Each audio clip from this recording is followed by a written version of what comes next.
दोस्तों दोस्तों आज थोड़ी बात करेंगे जो सेरामिक कैपेसिटर होते हैं और उनमें जो डाइलेक्ट्रिक यूज होते हैं। ठीक, उनके टाइप क्या क्या हैं, क्लासेस क्या क्या हैं और कोडिंग कैसे कैसे होती है। सबसे पहले आते हैं सेरामिक कैपेसिटर। सेरामिक कैपेसिटर आपने देखे होंगे इस टाइप के। ये दिख रहे हैं आपको?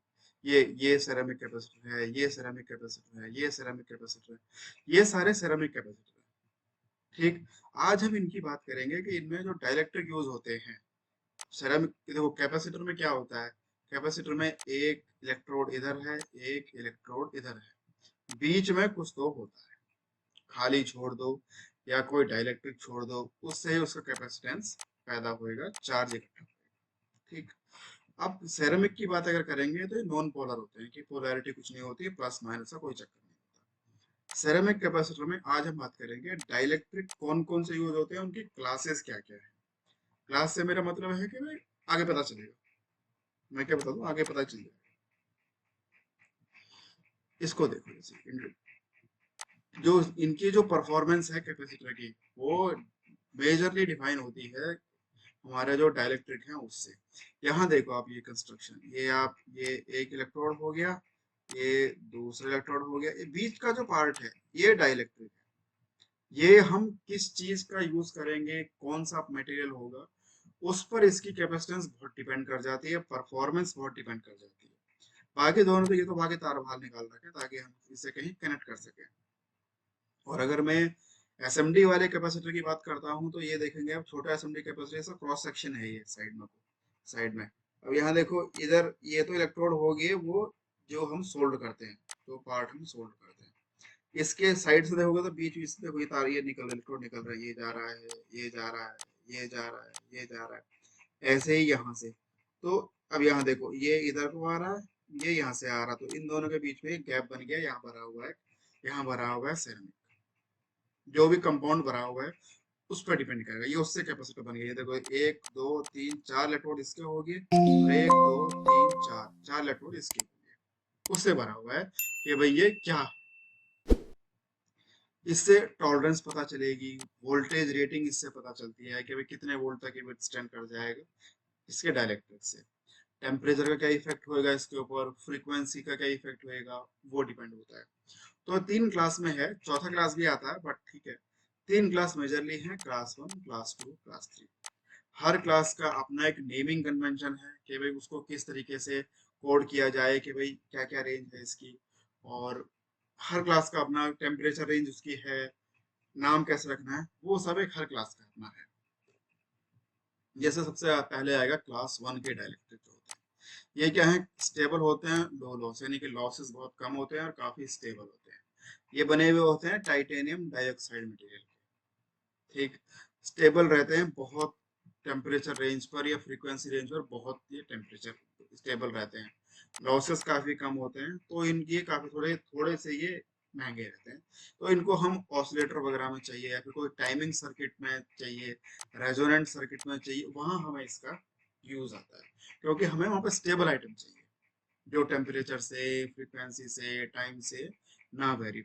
इनके कोडिंग के, इनके भी अलग अलग होता है ना, हर क्लास का अपना कोडिंग का एक अलग तरीका है। इसके कोडिंग जैसे NP0, C0, CO0, इस तरीके से रहेगा। क्लास टू के आते हैं डायलेक्ट्रिक। ये इसमें कैपेसिटेंस हमें बहुत ज्यादा मिल जाती है बट इतने स्टेबल नहीं होते। इतने से मेरा मतलब है कि क्लास वन के बराबर स्टेबल नहीं होते, बीच में रह जाते हैं।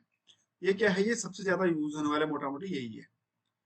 फेरोइलेक्ट्रिक मटेरियल से बने हुए होते हैं ये, और इनका जो डायरेक्ट्रिक कांस्टेंट है काफी हाई होता है, तो हमें कैपेसिटेंस में काफी हाई मिल जाता है।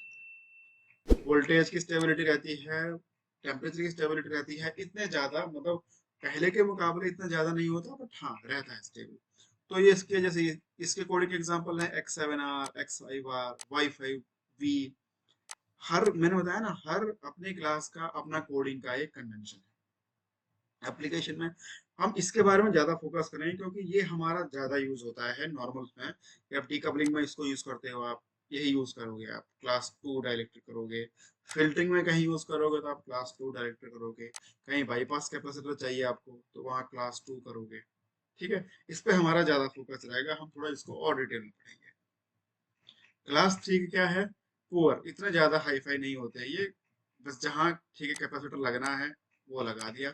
या फिर आप ये मान लो कि कुछ कुछ मतलब सस्ते में मेरे को चाहिए कुछ, वो मैं ले लूंगा, इसका भाई नाम का कैपेसिटर हो गया, ज्यादा नहीं, इतना भी हल्का नहीं, लेकिन हाँ चल जाए। जैसे इसकी इनका कैपेसिटेंस का साइज काफी छोटा है, छोटे में ज्यादा मिल जाता है। वोल्टेज की और टेम्परेचर की स्टेबिलिटी थोड़ी कम रहती है, इनके कोडिंग का भी कन्वेंशन अपना अलग है। एप्लीकेशन है बल्क डिपेलिंग वेयर, साइज इतना मैटर नहीं है, लेकिन हाँ ज्यादा होना चाहिए, बस भर दो उस तरह का। हम बहुत कम यूज करते हैं, हम नॉर्मली हम क्लास 2 ही ज्यादा यूज करते हैं।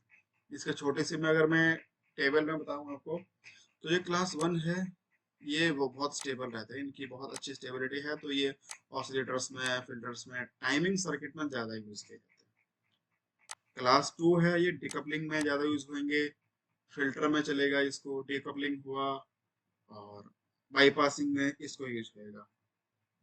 क्लास 3 है, ये बल्क कैपेसिटेंस में, जहां पर हमें वैल्यू बहुत ज्यादा चाहिए, और इतना बल्क कैपेसिटर चाहिए, हमें वैल्यू बहुत ज्यादा चाहिए, और इतना स्टेबिलिटी का ज्यादा चक्कर है नहीं, वहां हम इसको यूज करेंगे। ठीक, ये तो के तीनों के टाइप में क्या अंतर है। अब जानेंगे इसके बारे में, हम मैंने कहा ना क्लास 2 के बारे में हम ज्यादा जानेंगे कि क्लास 2 का क्या हिसाब है। ठीक, अब उसमें देखेंगे हम, तो इसमें 3 कैरेक्टर होते हैं। एक पहला कलेक्टर है, ये देखो X7R है जैसे, तो X7R, ये ज्यादातर कॉमनली यूज्ड डायलेक्ट मतलब कैपेसिटर टाइप है X7R। ठीक, अब इसको हम डिकोड करेंगे, जैसे पहला जो लेटर है वो ये बताएगा कि इसकी मिनिमम टेम्परेचर रेंज कितनी है, कहाँ तक इसको हम यूज कर सकते हैं मिनिमम। जैसे ही एक्स वाला है तो -55 डिग्री सेल्सियस तक हम उसको यूज कर सकते हैं। जेड वाले को हम इतना यूज नहीं करते, उसको खाली हम 10 डिग्री तक ले जा सकते हैं। फिर आएगा 7, 7 आएगा इधर, ये दूसरी डिजिट है, यानी कि मैक्सिमम टेम्परेचर कितना है। जैसे X7 आ रहेगा तो इसका मैक्सिमम टेम्परेचर 125 डिग्री सेल्सियस हम इसको यूज कर लेंगे। अगर X8R आ जाएगा तो इसका मतलब उसको हम 150 डिग्री तक यूज कर लेंगे। फिर तीसरा लेटर आता है आर, ये है कि इसकी टॉलरेंस कितनी रहेगी। आर में आएगा तो 15% इसकी टॉलरेंस है। एफ है वो 17.5 है। जी 10% है। सबसे भारी जो है वो वी है, प्लस तो 22% रहेगा, माइनस रहेगा 82%। तो जैसे कि आप देखो ना, ये जो बाद वाले जो ये है ना, मोटा मोटी ये तो आपको डायरेक्टली 2 3 में मिल जाएंगे कोडिंग में। तो इसमें 3 डिजिट है हमारी, और इस तरीके से हमें ये मैं बताया, जैसे जो मैंने आपको बताया वो यहाँ पर लिखा हुआ भी है कि भाई पहला वाला जो लेटर है वो बताएगा टेम्परेचर रेंज, दूसरा बताएगा इसकी ऑपरेटिंग हाई टेम्परेचर, तीसरा बताएगा टेम्परेचर जो कैपेसिटेंस है उसकी वेरिएशन कितनी है। ठीक, ये आपको जब भी आप कैपेसिटर लोगे ना उसके ऊपर मार्क होएगा, ये लिखा हुआ रहता है ये कौन से टाइप का है क्या है। आप जब सिलेक्ट करोगे देखोगे तो उसको ध्यान में रखना।